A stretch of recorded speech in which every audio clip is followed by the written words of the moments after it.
You still don't have to get We're good. You'll call meeting to order. You'll be able to form here, so it looks pretty good. I would ask for minutes. I don't know if I got the minutes. Did everybody else get the minutes? I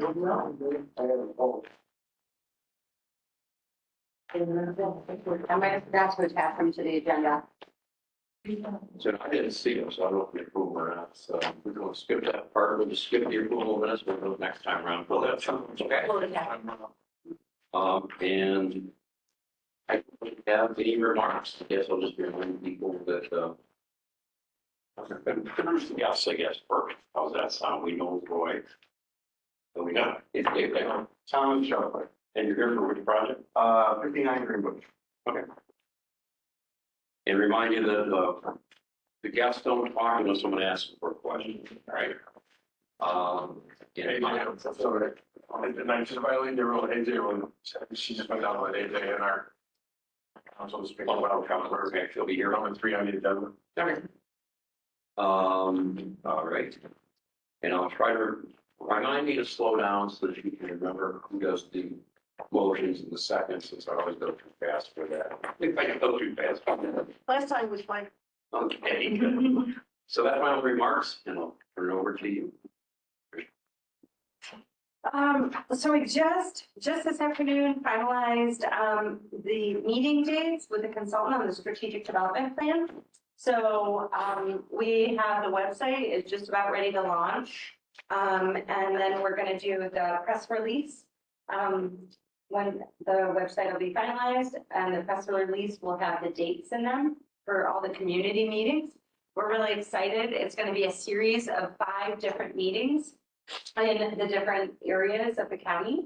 And there will also be focused groups scheduled before each of the community meetings with a small, like a cross section of different areas, such as agriculture, business, in which the consultant has a list that, various people have provided for representatives from each of the different sectors. So we're really excited about that. And once we get that announcement out, I'd also like to come to this board as well, and kind of have the same conversations that we're going to be having in those. I would really suggest that everybody also attends your local community meeting, just to kind of be around your neighbors and other people and talk to as many people as you can about it to get as much engagement. I think that that's really the key, and that's what we're going to be trying for, is to get as much engagement as possible. But so once we get that process going, I'd also like to have another conversation with this group. So that's again, we're going to be going through, we'll be kickstarting off pretty soon. And the plan is to be completed by the end of this year.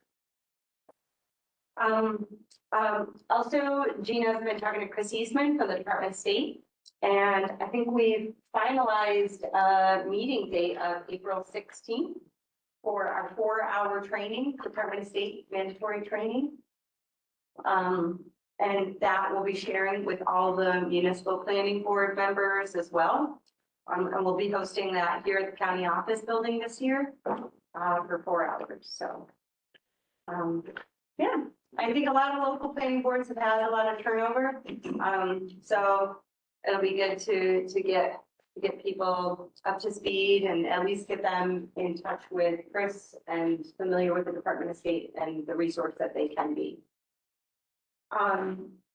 Also, one other thing was we did receive 2 applications that are 2 projects this month that were incomplete, or they were still working on them for a few reasons. So just so you know, there was a project that was submitted by Jamie Yeaman for a mixed use facility in the village of Homer. That's kind of part, I think the idea kind of goes with the DRI project on James Street by the police barracks there in Homer.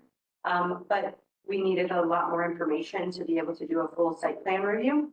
So they're kind of getting some more details together, and that'll come back. And also the village of Homer is updating their zoning regulations. and they're codifying them, which we're really, really excited about because so far it's really hard to get the Village of Homer's zoning regs. So it'll all be available online, easily accessible. We're really excited for them to do that. So I think they're going through e-codes. But, so that'll be a big thing on the docket for next month too. All right. All right, then that's all you have. We will go on to the GML reviews. Are we ready? Ready? Okay, so. What do we have? Yeah. Yeah. We can get a picture so people. Oh, yeah. Okay, so first we have an application for site plan review, area variances and subdivision, jointly from Howard End of 1892 Holding Company and Thomas Scheffler, who's our guest here today. The applicants wish to have a transfer of 6,858 square feet from one tax map parcel that's owned by Howard End to the other tax map parcel owned by Thomas Scheffler, calling them A and B to try to keep confusion to a minimum. This involves two adjacent addresses, 57 and 59 Greenbush Street. It's zoned multi-family residential. Let's see. The two properties share a driveway. They wish to have a lot line adjustment, transferring square footage, including a garage, to the abutting property owned by applicant B.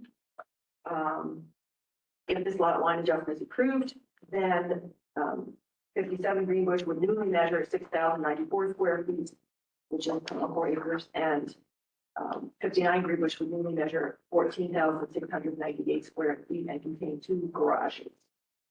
This is considered a minor subdivision by city code because it's not more than 4 lots on existing street, doesn't involve any new street or road or an extension of municipal facilities, and not adversely affect any development of the remainder of the parcel or adjoining property, and not in conflict with any provision or portion of the comp plan, official map, or zoning ordinance. So actions requiring a site plan review and exemption. Following actions require a site plan review when vehicular movement, vehicular parking, or pedestrian walkway is altered. This proposed transfer encompasses land with the garage accessed by shared driveway, so it would alter vehicular movement and parking. Therefore, both applicants are applying for site plan review. Both requirements have maximum lot coverage of 60%. It's currently conforming, but if this is approved, it will create a non-conformity in both parcels. Therefore, applicant A and B both seek area variances for lot coverage. Residential lot area and yard requirements indicate minimum lot size for 2-family residences of 7,500 feet. Approval of this lot line adjustment would create a nonconformity in 57 Greenbush.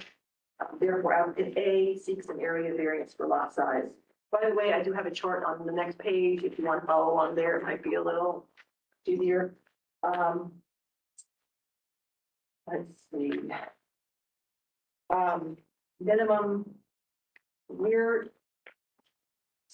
minimum rear yard is 25 feet. Approval of this would create nonconformity of 13 feet. Therefore, applicant A seeks an area variance for the rear yard. Minimum front yard is 25 feet. Approval of this lot line adjustment would maintain nonconformity for 23-foot front yard for both parcels. So both applicants are seeking front yard area variances. There is no indicated minimum for side yard for 2-family residences. But there is a vegetative strip requirement. So a vegetative strip of 4 feet should be along required side and rear yards, and in which strip of fence may be erected. Approval of this lot line adjustment would maintain nonconformity for vegetative strip for both parcels. Therefore, both applicants are seeking area variances for the vegetative strip. In no instances does this request decrease or eliminate nonconformities. In order to approve the site plan review, area variances, and subdivision application, the city must balance the benefit to be realized by the applicants against any potential detriment to the health, safety, and general welfare of the neighborhood or community. Finally, this proposal is considered type 2 action under seeker and therefore does not require the completion of an environmental assessment form. So planning department recommendations are that the city balance the the staff recommends approval of this application for site plan review area variance of subdivision only under the following conditions. That the city balance the benefit to be realized by the applicant against any potential detriment to the health, safety, and general welfare of the neighborhood or community and compliance with seeker requirements. Do you have a motion? Do you have a second? All right, any discussion? I have a question. The plans aren't being changed, correct? Excuse me? So that front yard variance, I don't think they need a variance only because of the pre-existing non-conforming condition. I mean, that's just my. I think we mentioned this before, that you and I are in agreement with that. I still don't understand why we list those when they're pre-existing non-conforming uses or non-conforming problem. To say they need a variance for it. It's pre-existing. I personally don't believe we need variance for it. Only if it's enlarged or. When you're changing that item, should you need to get a variance for it? You're not changing or making it more non-conforming. I don't believe that requires a variance, but go ahead, Roy. My thought is on this for 59. He's adding on to a non-conforming use. He's adding that new parcel onto a non-conforming use. But unless that area variance passes, he can't do that because it's a non-conforming use. It's a non-conforming use or not? Non-conforming, it's not, it's a non-conforming lot. And if you look at expanding on a non-conforming use, that includes the lot or the structure. That's the definition in our code. So we have two existing non-conformists that we want to pass to. And as far as, Newly non-conforming. as far as 57, why not improve the area variance now for the front yard? Because he's got to get a couple other ones anyway to make that thing legal. Okay, this is fine. I mean, I don't have a problem with that interpretation. I would like to have an official legal interpretation for our board someday. Because we've got to come up like 3 or 4 meetings in a row. Yeah. And I really never had that happen, but there were many of our planning board meetings were requiring variances for something that existed prior.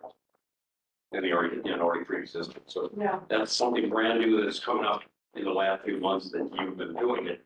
I'm quite unfamiliar with. So if we can get an opinion from somebody, Department of State, or We did reach out to the Department of State and so I can let Gina explain as well, but we were decided, even the response from the Department of State, we also felt like if that was the code enforcement officer's interpretation of what was required, then we would include it in our report because that's what was being submitted to us, is being requested. And when we also discussed it, we felt that we would rather be more complete in our report. And then if the board wanted to whittle down or take out things that was perceived as not needed, we're 100% agreeing, but we'd rather be conservative on the front end and have it taken out than have something be observed as needed afterwards. But I'll let Gina kind of share what Department of State has. we don't have to go into that right now in this meeting, okay? But it's brought up several times, and so we can go on with this, but then get specific on this one. And we can get that maybe after the people have gone into the meeting, or try to get into it right now. Just again, so when I read the definition in our zoning law of a non-conforming use, it said lot, it says structure or lot. So my interpretation is if you're expanding in any way on that property, so if a lot doesn't have a 25-foot front yard, which in most districts is required, that lot is non-conforming. I agree. So any expansion on that property needs an area variance on the exterior of the property. That's my interpretation. And that's what we're just following what the local code enforcement. But that is also reflective of what the Department of State told me, is that if you have nonconformities on the lot, you have more nonconformities on the lot, that you need to examine that. And we want to give you the complete information of what the entire lot looks like, instead of just piecemeal, like there's Okay, This yeah, it's different than what we've always had in the past, from park boards and local boards and same before. So it's just, we don't have to go into that right now. Are there other questions on this specific? I'm a little concerned with the shared driveway. Is there a current easement in the deed written that both properties can use that driveway if that or should be? I mean, now the shared driveway is totally belonging to the one person with another garage. Do you mind if we talk to Roy in the application? It's for now.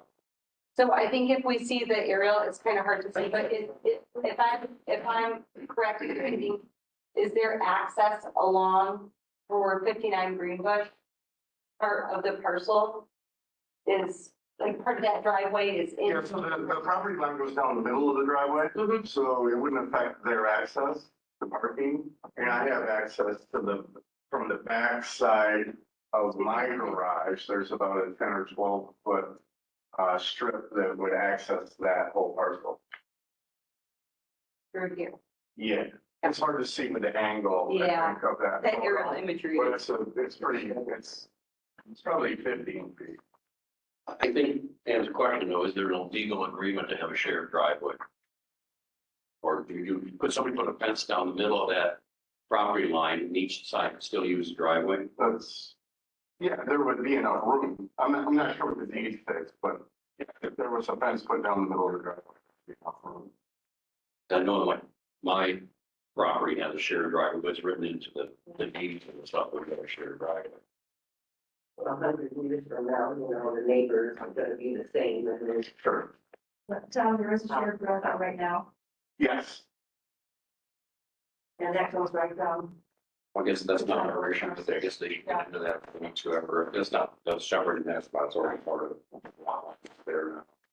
But, it could be a problem for sale, I suppose, in the future, but I don't know, you know. Any other questions? Anybody else have a question? All in favor of that recommendation? Any opposed? Motion carried.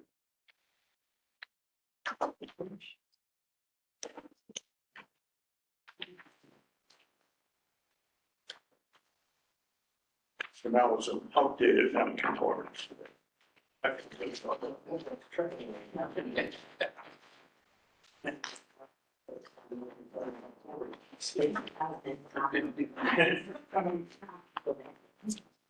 Did we want to just give a we Good.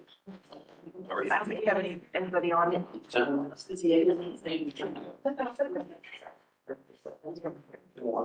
Is there anybody waiting on it? Let's go to the city's spirit change in zoning. Is that okay?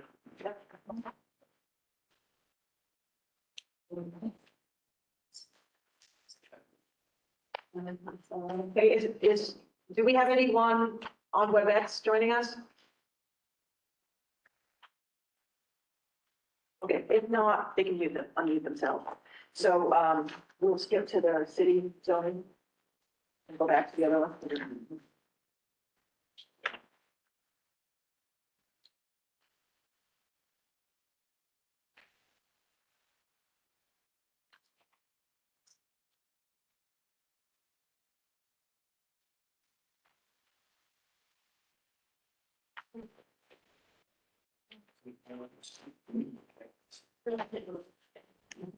Okay, so next we have, excuse me, City of Portland local law, amending of zoning text, chapter 300 regulations, cannabis dispensaries and related retail establishments. The proposed law consists of 4 sections: enactment and title, severability, findings, and effective date. In enactment and title, the following definition is added to code 30004 for head shop. I won't read the whole thing, you can read it for yourselves. But my comment was the term head shop commonly refers to establishments selling, smoking, and inhaling paraphernalia, but it does not normally refer to establishments that sell marijuana or cannabis dispensaries require special New York State license. It therefore recommended that this distinction is recognized by omitting marijuana and cannabis dispensary from the proposed head shop definition by creating a new definition of cannabis dispensary to include the term marijuana in the law. Let's see, proposed section 332, table 322, adds the category head shop to this table as being prohibited in GB2, but permitted in GB1. It's recommended that just for clarity, the table is amended to show GB1 and GB2 as separate columns. It's further recommended that the newly defined cannabis dispensary, if it's adopted, will be added as a separate category to the table. Separability, that section 2 separability is simply a typo where the word of should have been or. Section 3 indicates that all ordinances, local laws, and parts thereof inconsistent with this local law are hereby repealed. It's recommended that this phrase be amended to indicate only the sections of ordinances and local laws that conflict with the new local law shall be repealed, not entire laws. Section 4 is the effective date. And then we have seeker, type 1 action, the adoption of changes in the allowable uses within any zoning district affecting 25 or more acres of the district. GB1 and GB2 districts each comprise over 25 acres of the city. Therefore, the city should complete parts 1, 2, and 3 of the environmental assessment form. The staff recommends approval of this application for review of a local law amending zoning text chapter 300, regulation of cannabis dispensaries and related retail establishments, only under the following conditions: that a distinction is made between head shops, cannabis dispensaries by omitting marijuana and cannabis dispensary from the proposed head shop definition, by creating a new definition of cannabis dispensary to include the term marijuana. And for clarity, code 330 from table 322 be amended to show GB1 and GB2 as separate columns, and that the newly defined cannabis dispensary be added as a separate category to the table, that the word of in section 2 be changed to or, that section 3 findings be amended to indicate only the sections of ordinances and local laws that conflict with the new local law shall be repealed and not higher laws, and compliance with seeker requirements. Motion for anyone? You move. Any discussion?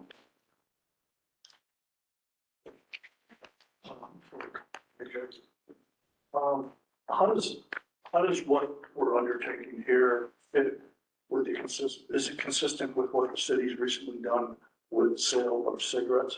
Yeah, so the goal would be, hi, I'm AJ Noldrum, to tie those two things together. And there was a local law that was passed for the sake of clarity, kind of along these lines. Okay. But it didn't go through the vetting process, and adopting that tobacco retail license, that local provision. We want to tie the two things together. From policy directive, there's a lot of businesses that you see throughout the city with smoking paraphernalia, things of that nature.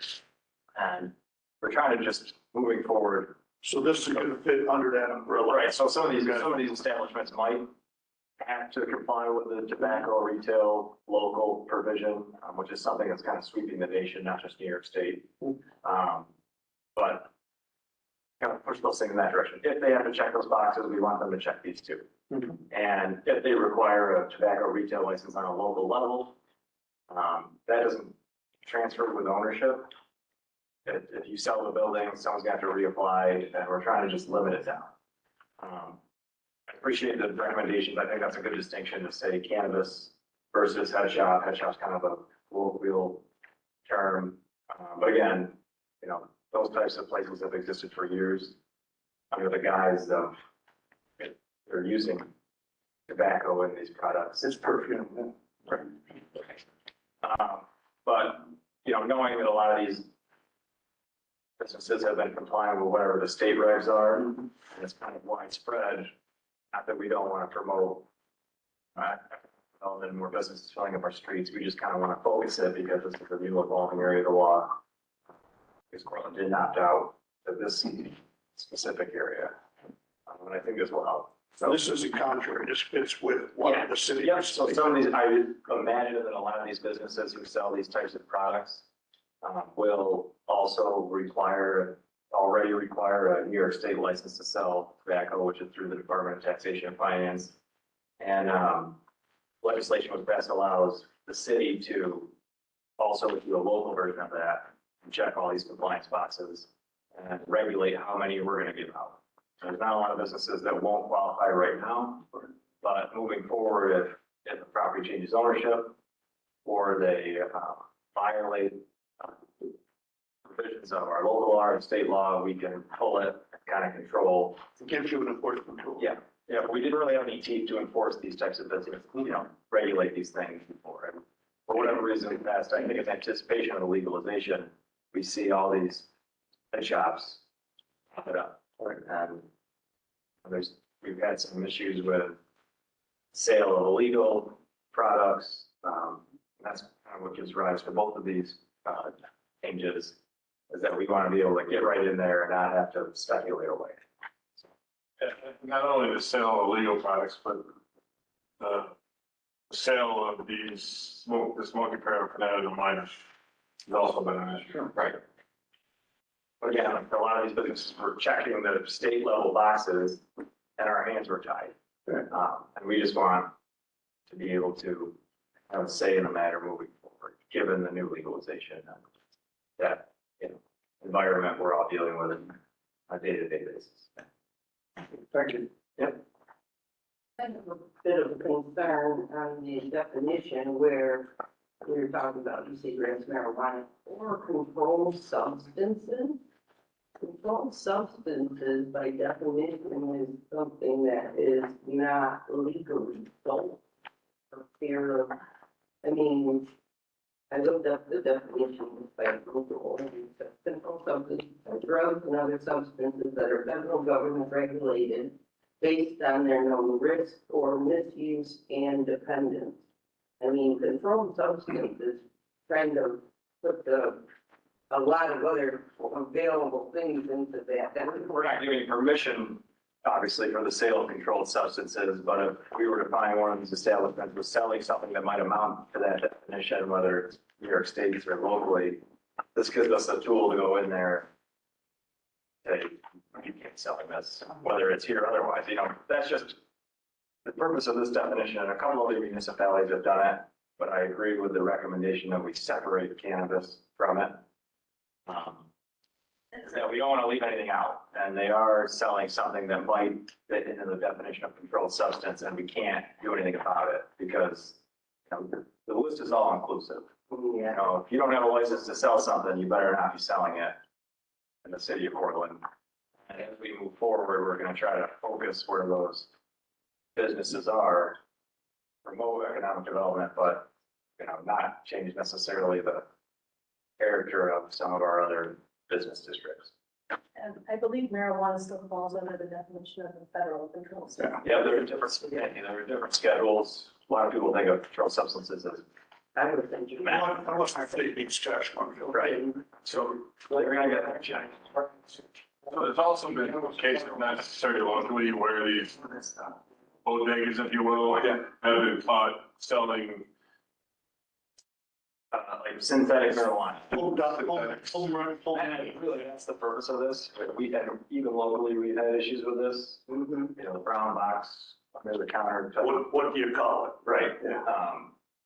And it falls under that category. And we want to be able to say, if you're selling this, you don't have a license to, or you're selling any of these other things outside of where we're allowing you to sell it moving forward, you're gone. So just to be clear, this is the only GB1 district right now in the city. Yep. Yep. There are obviously establishments in other business districts. And that's one of the issues why we wanted to bring it to you folks. That this is the enforcement mechanism. All these businesses have been checking the boxes that they need to comply with state regulations. But with this added level of scrutiny, we can kind of say in how we control it and where new businesses pop up moving forward. So currently then, AJ, if this goes through, it's GB1.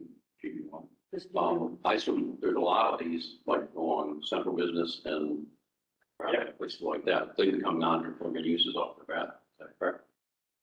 Well, they would also have to apply all these, for what for the, so you suspect that they'll all have to comply with this tobacco retail license law, which has been vetted by, national companies, but they're gonna have to apply for that.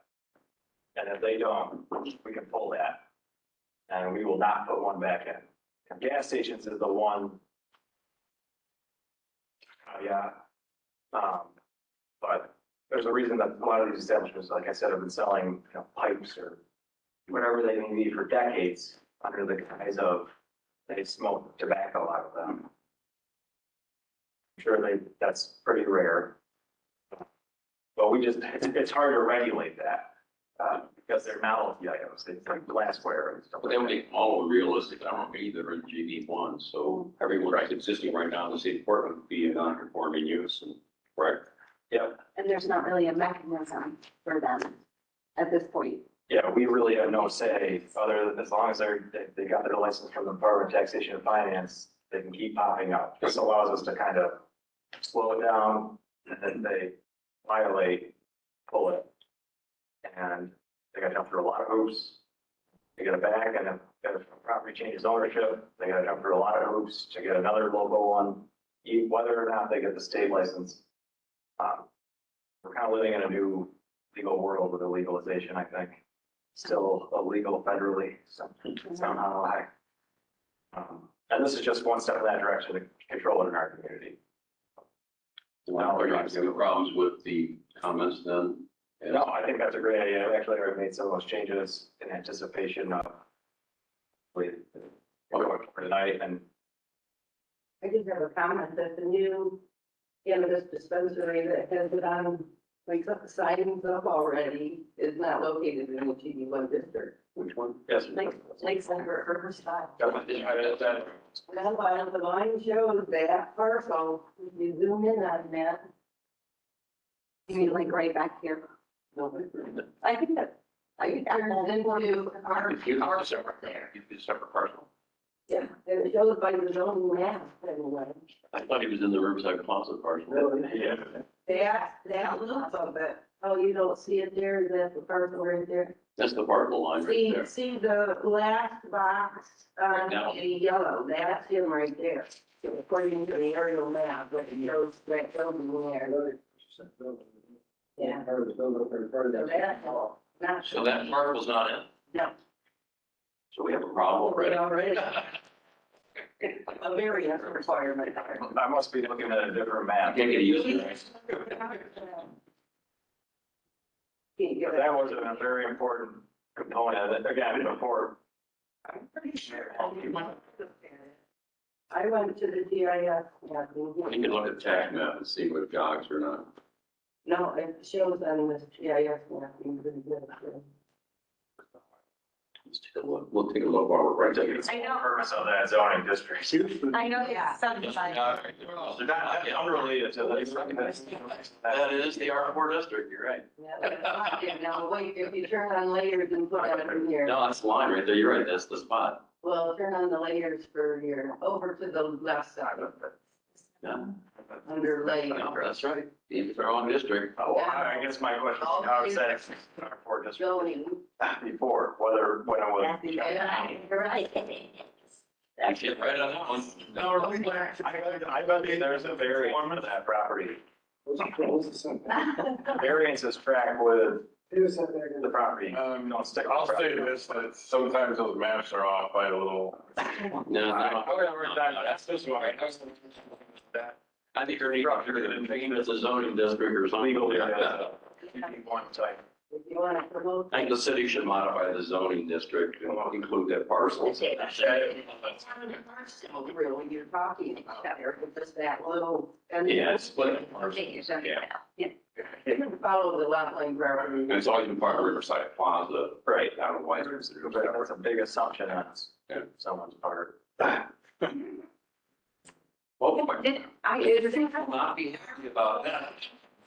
For some reason, I feel like I remember, I don't think it Do you? was, but I think I remember that being subdivided. Wasn't that parcel subdivided? It doesn't show up in I'm here, not sure this one part. but it was a while ago before you started, Ray. or Roy, because Yeah, yeah, with some- we got a request for an address Yeah, and it never came from us. I mean, Not being in this one parcel there. Done, whatever. I guess that's not very good at the moment. Right.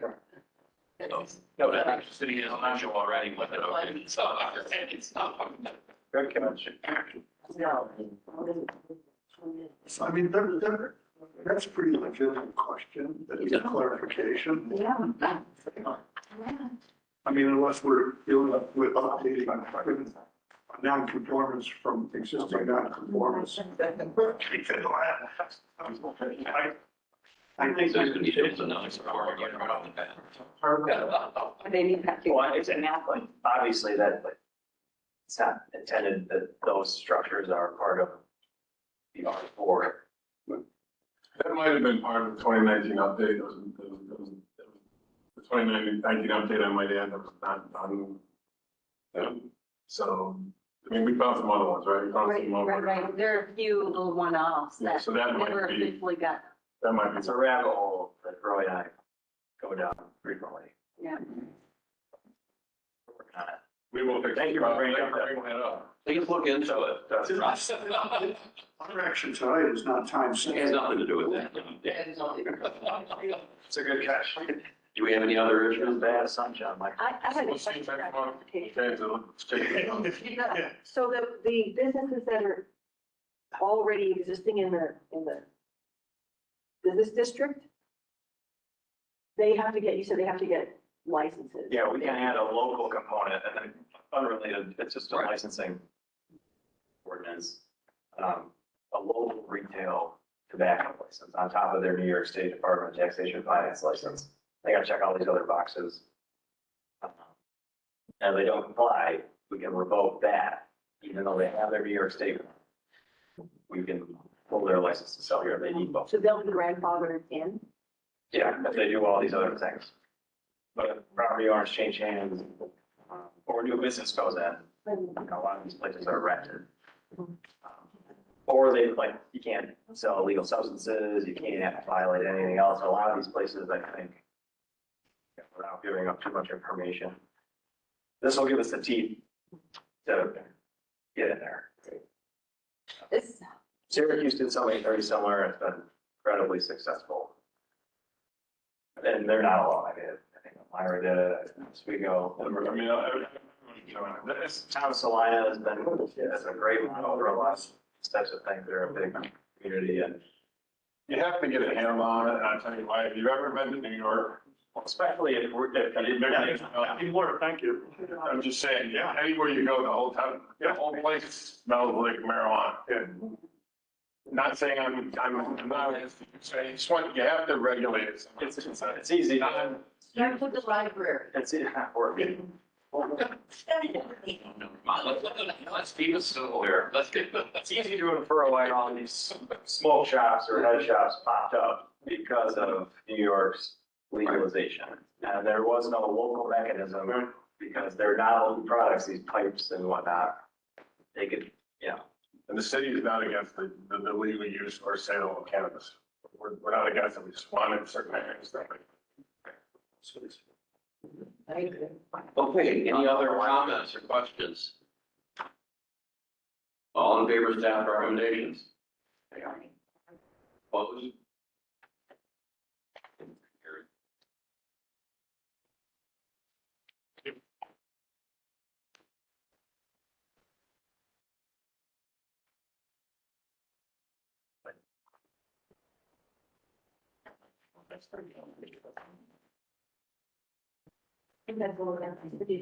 yes, thank you.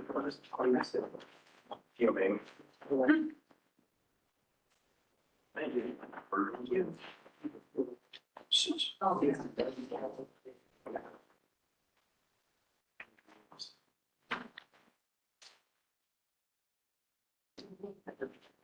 So next month, you can go to. Yeah. Okay, next we have the town of Virgil, for area variances. We're doing suits. Sorry, did I miss something? Sorry. Fourth one? the two folks next. Do code enforcement. Okay. Have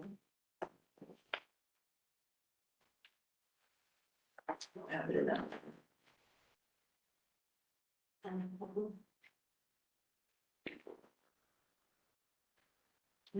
Straightforward.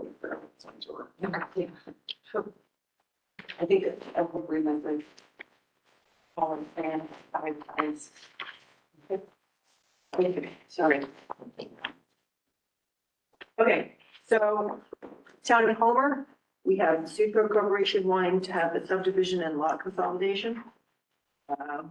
This would involve 4 distinct parcels. They're being rearranged. The parcels are located in ag and business districts. The applicant wishes to consolidate a total of 84.06 acres. 66.54 of one parcel, 16.62 of the other parcel, 0.09 on the third parcel. For the purpose of this report, we'll call it parcel A.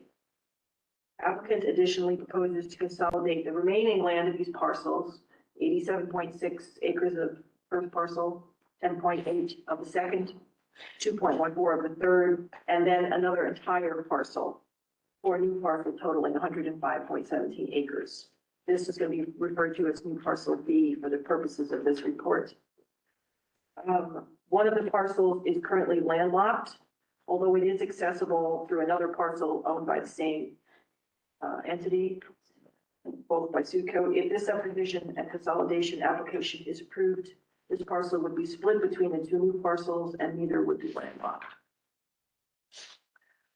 According to Town of Homer subdivision regulations, this is considered a minor subdivision request because it only involves 4, not more than 4 lots fronting on an existing street. Not involving any new street, road extension, extension of municipal facilities, and not adversely affecting the development of the remainder of the parcel or adjoining property, and not in conflict with any provision or portion of master plan, visual map, or zoning ordinance. Subdivision regulations doesn't seem to be that relevant right now, but for future development, when a subdivision abuts or contains an existing or proposed major arterial street, the board may require marginal access streets, reverse frontage, and screen planting contained in a non-access reservation along the property line. This, as I said, right now, it is not being currently developed, it's not relevant. Current access to all parcels is along Health Camp Road. New parcel B would have approximately 344 feet of road frontage along US Route 11. Therefore, it's recommended that the town consider whether the approval of the requested subdivision will be conditional upon some requirement of Regulation D. Town of Homer subdivision regulations say we're on track to subdivide into lots substantially larger than the minimum size required in the zoning district in which the subdivision is located. The board may require that streets, and again, this is not currently in the plans, but if they are laying out further subdivided lots, they should be laid out so as to permit future re-subdivision.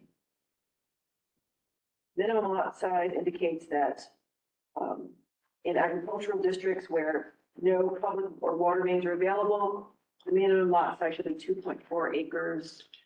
Proposed subdivision and consolidation would create parcels much larger than this minimum.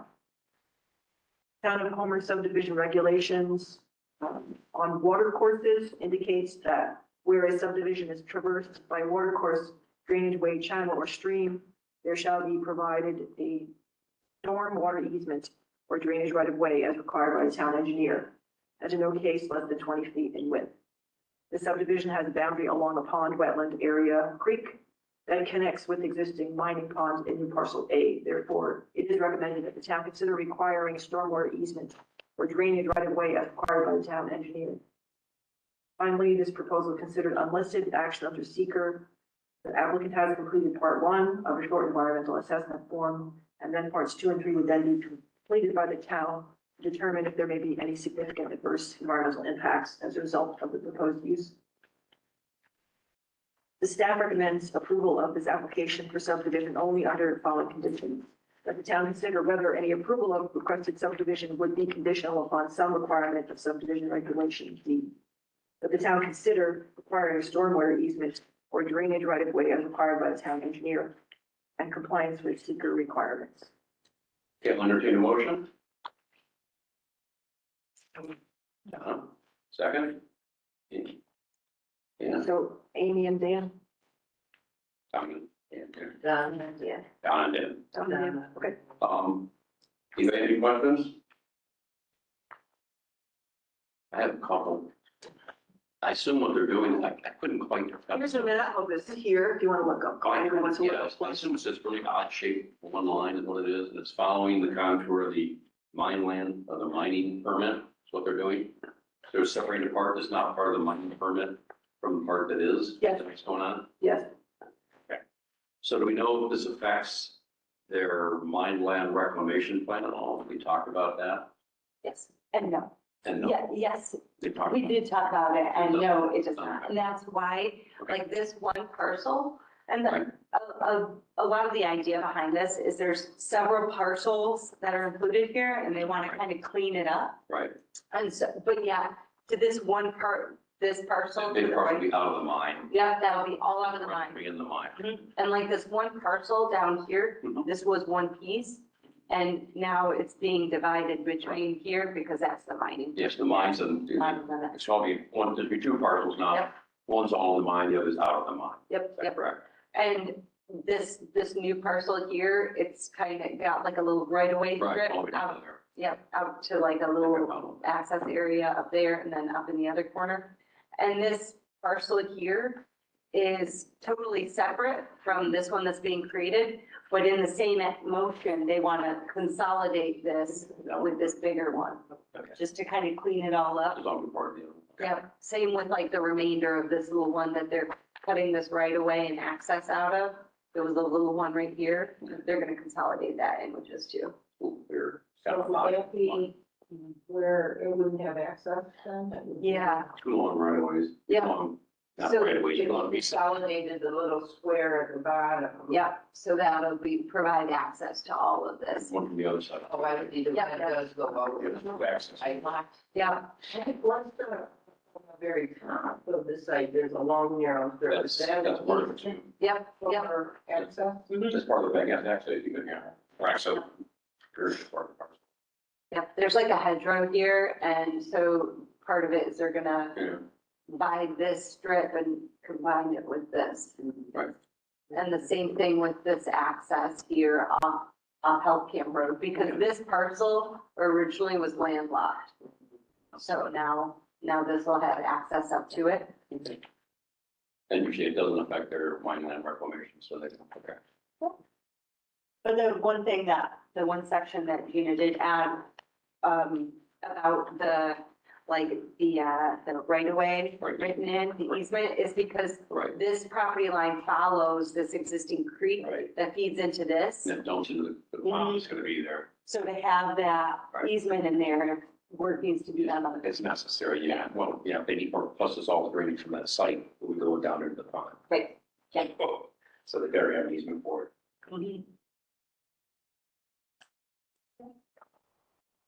Took a few. Anybody else have any questions there? All in favor of that recommendation? Opposed?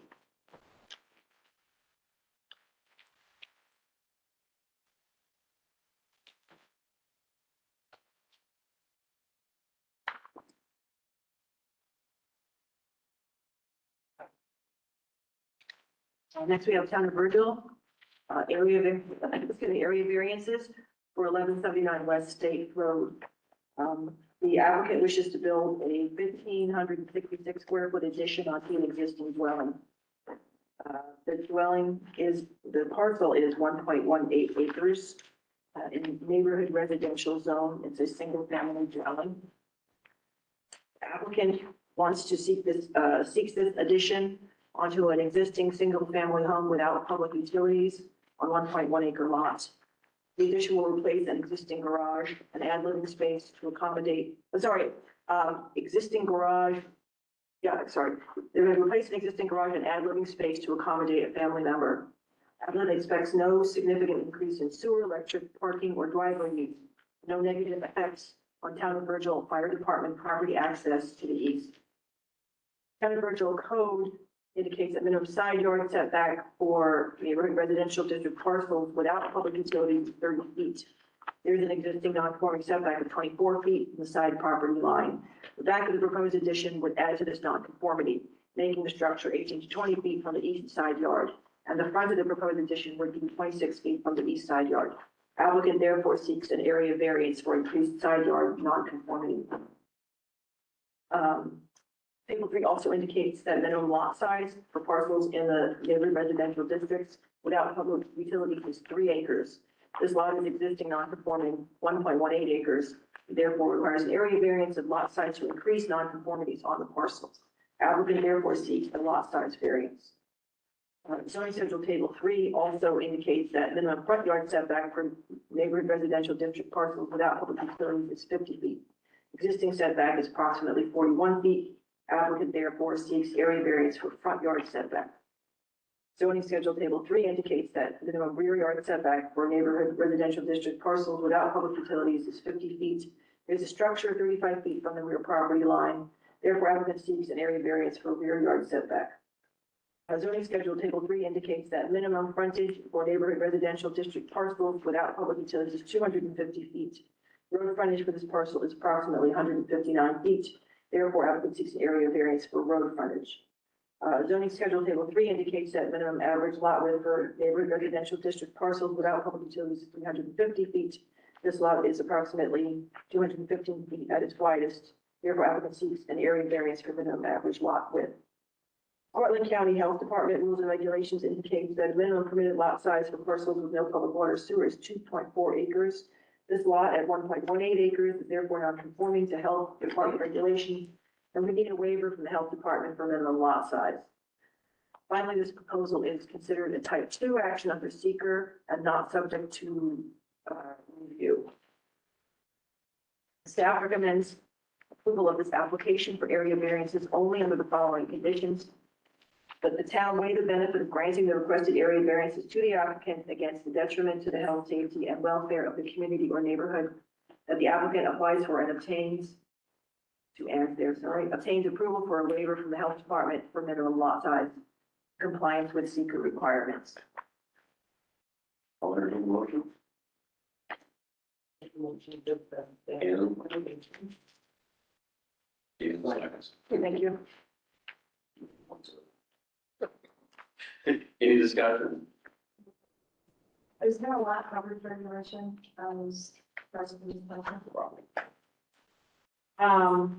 Yes, there is, but it doesn't.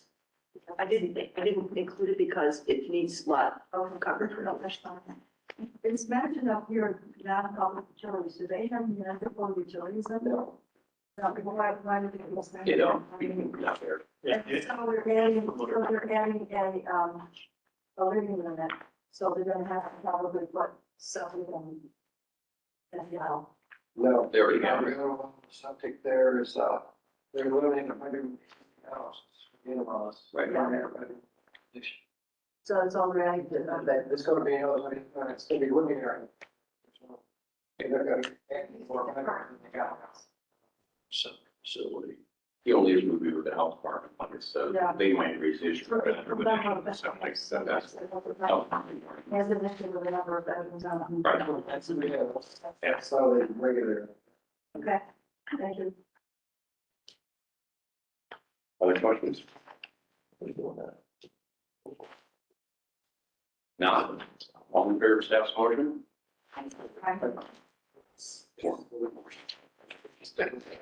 Any opposed? Okay. Scott, what I'm saying.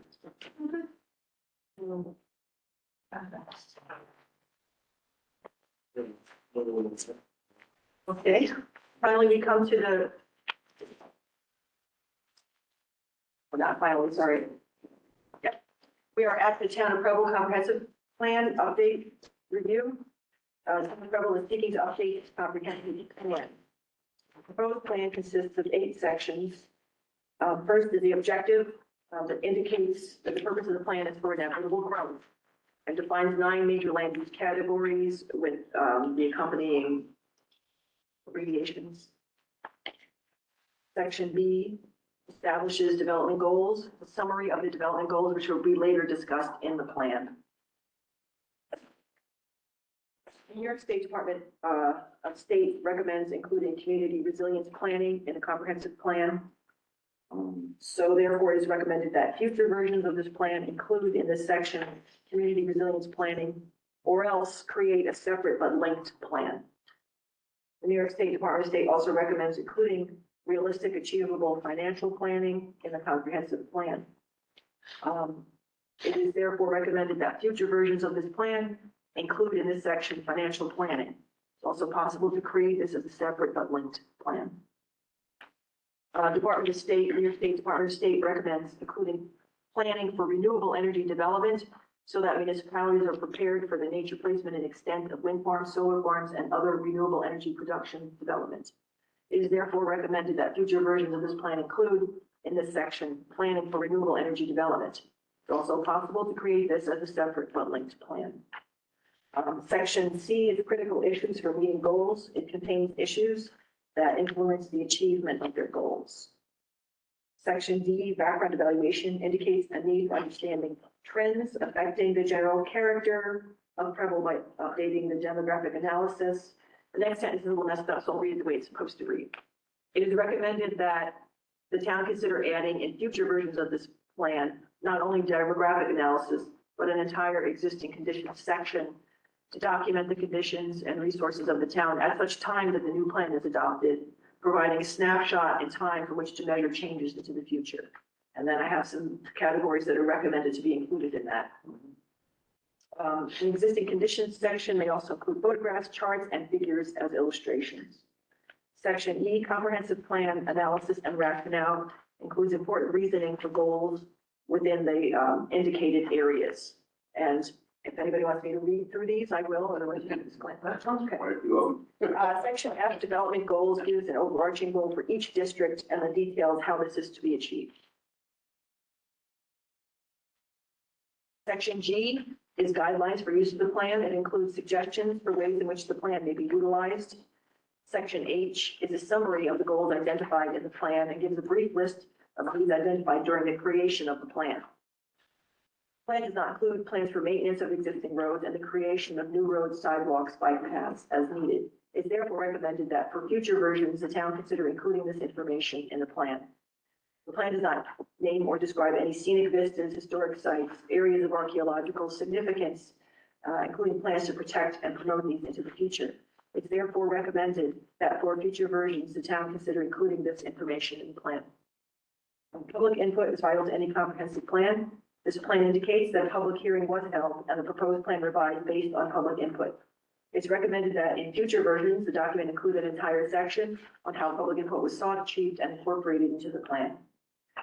In order to place the plan in context and to assist in future references to the plan, it's recommended that the town consider adding a statement as to when the plan comes into effect and a statement indicating that all town land use regulations must be in accordance with the comprehensive plan as adopted. Title of this proposal is considered type 1 action under seeker. This requires that the town provide parts 2 and 3 to determine if there may be any significant adverse environmental impacts as a result of the proposed use. The staff recommends approval of this comprehensive plan only if the following contingencies are satisfied. One, that the town consider in future versions of the plan, including community resilience planning or as a separate but linked plan. Two, that the town consider in future versions of this plan, financial planning or as a separate but linked plan. Three, that the town consider in future versions of the plan, planning for renewable energy development or as a separate but linked plan. Four, that the town consider in future versions of this plan an entire existing conditions section to document the conditions and resources of the town at such time that the new plan is adopted, providing a snapshot in time from which to measure changes into the future. Five, that the town consider in future versions of this plan instituting an action plan and timeline to prevent further activities such as the creation of smaller than required lot size from potentially compromising water quality into the future. Six, that for future versions, the town consider including an action plan and implementation timeline plan to be established for each of the town's goals. Seven, that the town consider in future versions of this plan, including a plan for maintenance of existing roads and the creation of new roads, sidewalks, and bike paths as needed. Eight, that the town consider in future versions of this plan describing scenic vistas, historic sites, areas of archaeological significance, and including plans to protect and promote these into the future. And 9, that the town consider in future versions of the plan, including an entire section on how public input is sought, achieved, and incorporated into the plan. Next, page 10, that the town consider adding a statement as to when the plan comes into effect and a statement indicating that all land use regulations must be in accordance with the comprehensive plan as adopted. And 11, compliance with seeker. Do you want to just note this down? I'll entertain a motion. Okay. Wait, before you do so, the Prattle Town Board requested that we include their memorandum about our recommendations for Included in one. changing, including in our report to you, It is. planning board. It's right here. It's not your recommendations though, so. Yeah. We'll acknowledge the report was included. So we acknowledge that, and do I have a motion? From anyone? Paul makes the motion. And you second. Discussions. A lot of stuff. I guess I'll make the first. And a lot of property. How long before you think you have a lot of future stuff in here? I'm interested in that they've probably been working on this and don't install it for another 6 months or a year to work on it. But a lot of stuff you put in here is difficult stuff to do for a small town. So you're probably talking about hiring major firms to help them create some of this stuff that has to be done. How a town can afford that? To have some of these financial analyses and these other things done. These are not simple things. I know Cortland did theirs like a year or two ago, and they had 12 Harbor basically run the whole thing for them, but it cost them an arm and a leg. So my question is, what do these small towns do? Can't afford that kind of coverage. The Department of State has recognized that, and there are grants available for municipalities to hire consultants to, or either. But as planning or county planning, I think it kind of behooves the county planning since we're reviewing them, to kind of assist these towns in coming up with ways of doing these comprehensive, because they're important, I think. And we left it on their own to start on their own and try and do these, and then compare back and forth apart.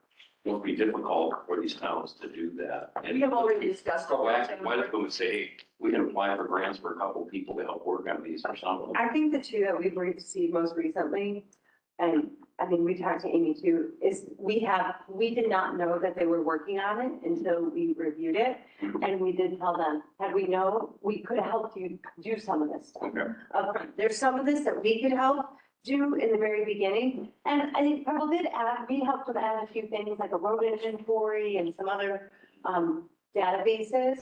But so we don't need to be super critical. It's more for their benefit moving forward. I understand. And I think some things we could help do for them. And we're also planning on giving a presentation to the communities about the specific grant that's available to hire consultants. Right. We're interviewing grant administrators right now, actually, Okay. for the county. And I see that as one role that grant administrator could help with, is helping hold the municipality's hands through applying for and getting significant funding to have consultants do their confidence for them. So this is gonna be adopted probably.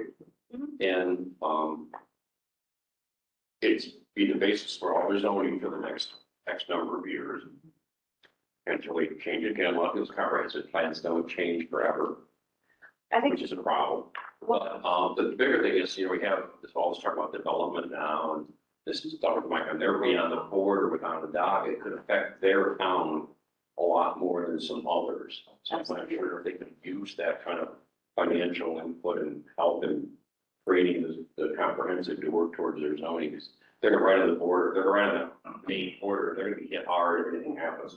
And we went to the Pebble Planning Board, and did talk to them about it, and they do plan on doing an update within 5 years. And they're actively talking about continuing to work on this right now. But I think we all know, and it's no secret. Yeah.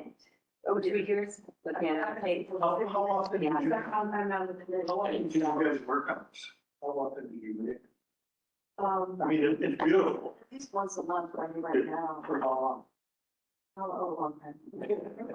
We started upgrading our zoning regulations, now realizing that we had to do our back plan first. So that's been a 5-year process. We got held up with COVID for a while, so that's been a while.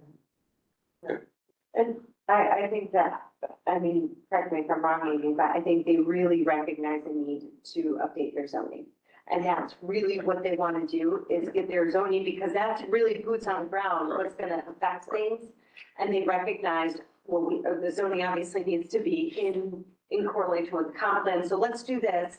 And we talked to them about this list when we met with them. Gina had it all drafted up when we did meet. And it was more to like instigate them thinking, okay, well, next round, maybe we can incorporate some of these things. The memorandum that they wanted us to include does mention that they did include some things that we recommended and are considering others for the future. Any other questions? It's not, Yeah, that's it. All in favor of staff recommendations? I, Opposed? Abstained? I just think it was what college going trying to raise the comprehension. And if they had a good insight into what is, you know, some of the values and points in the comprehensive plan, their zoning might be a lot different. You know, they might forecast for the future and I stuff. think there's a lot to do in a comprehensive plan that the Yeah. local board would be very hard pressed to try. I think they're interested in on their own. They don't have any attorney problems. I mean, we offered to help, we offered to help look at consultants, to get grants, to look at, There's a lot of work that looks at it and needs, if the state wants all that included, that's an awful lot of work for somebody. but it's like the consultants can do that. Right. Easily. All right, so what else we got?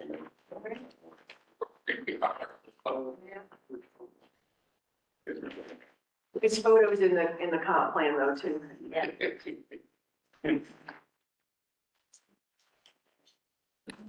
Finally, we have, a local law from the town of Virgil for a moratorium on certain solar energy storage usage in the town of Virgil. The proposed law consists of an action clause and 9 sections. Section 1 is the title. Section 2 is the authority and intent. It also indicates that present zoning regulations of the town do not adequately address this type of energy storage. It's meant to stop the processing of applications for and the issuance of permits, certificates of occupancy, and approvals for certain land uses related to solar energy, storage equipment, or major solar collection systems or solar farms. And the moratorium is to be for 6 months. Section 3, legislative findings, indicates the necessity of a moratorium on such storage in order to perform the necessary comprehensive analysis of the potential types of solar energy storage facilities and allow the town board the opportunity to provide the plans and safe, orderly growth and development of the town. Because the moratorium as proposed would single out solar and not apply to wind, hydro, or any other type of energy generation, it's recommended that the town consider applying the law to all non-exempted local energy storage systems. Section 4, moratorium imposed. Applicability indicates that the moratorium would be in effect for 6 months, and exempts solar energy storage equipment and facilities designed to generate electricity or store power solely for residential use of improvements located on the same property. This stated exemption is not broad enough to include electric car batteries, energy storage. Therefore recommended that the town consider altering the wording to distinguish systems by tier 1 and tier 2 so that unintentional prohibitions such as for car batteries are not included. And I have in the next paragraph, put in the definitions of tier 1 and tier 2 systems. Section 5 term indicates the term again for 6 months. Section 6, effect on other laws, says that this law will supersede any conflicting laws and also conflicting New York State town law. The New York State Department of State has indicated that a local law must cite specific sections of Article 16 if they wish to supersede, and so Article 16 is too generic. Therefore, this section should be amended to include the specific relevant section of New York State town law. Section 7 variance indicates that there is no provision for waiver applications from this law. but that any property owner affected may make use of existing use variance procedures under the town of Brookfield zoning law. Section 8 severability indicates that if any clause, sentence, paragraph, or part of this local law shall be adjudged by a court of common jurisdiction being valid, such judgment shall be confined in its operation to the clause, paragraph, section, or part thereof directly involved in the controversy. And everything else shall remain in full force and effect. Section 9 gives the effective date as when it's filed with the Secretary of State. It's recommended that the town consider adding a section designating the responsibility for enforcement and penalties for violation of the moratorium. Finally, this proposal is considered type 2 action under seeker adoption of a moratorium on land development construction, and therefore does not require completion of an environmental assessment form. The staff recommends approval of this application for a local law instituting a moratorium on certain solar energy storage uses in the town of Virgil only under the following conditions. 1, that the town consider applying the law to all non-exempt local energy storage systems. 2, that the town consider altering the wording to distinguish systems by tier 1 and tier 2 so that unintentional prohibitions such as upper car batteries are not included. 3, that section 6 be amended to include the specific relevant section of New York State Town Law, Article 16. 4, that the town consider adding a section designating responsibility for enforcement and penalties for violation of the moratorium by compliance with seeker requirements. I'll entertain a motion. A second? Yeah. Okay. Any discussion?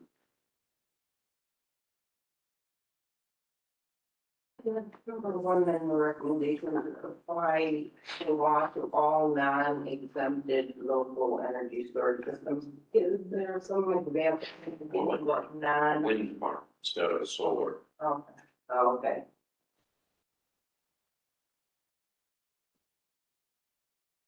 I think there are wind farms out there, but you never know.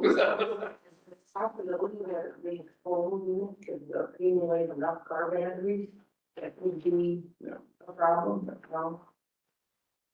Section 7 of the variance, what is that variance procedure? If something is already existing?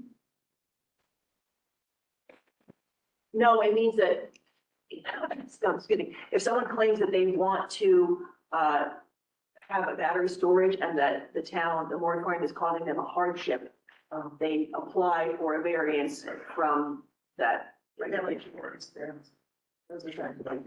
And a lot of times, 6 months, because they're gonna be 6 months. a lot of times moratorium will include a clause on how to have relief from, Right, the issue. this doesn't, it just says it's I included. didn't have one, okay. It just says it's included in the town law already, so they have to apply according to existing regulation. Okay. Yeah. Any other comments or questions? All in favor of staff's recommendations? Opposed? Any motion? Yeah. Okay, and then finally, we just had a page of things that were returned for local determination. Yes. Is that still okay to just get the summary of the return letter? I think so. If people have a question, we can call you up. Yes. Good series of recommendations. Yeah, good job. Peter has done, he's very thorough. Yeah. That's why we're very glad that the Village of Palmer has given us a little bit more time for their zoning regulations because they have a few brand new sections. It's not just alterations, brand new sections. No, everything appeared to be good. There's one. Inclusive of that owners. Seven one, like 60 and 58 or something like that. Yeah. Yes, I think, Amy Egan's project wouldn't be zoning. No. Well, there's been a lot of numbers about that. Yeah, needs. Right? Okay, yeah, if not, then I'll entertain a motion to adjourn. All favors? Second.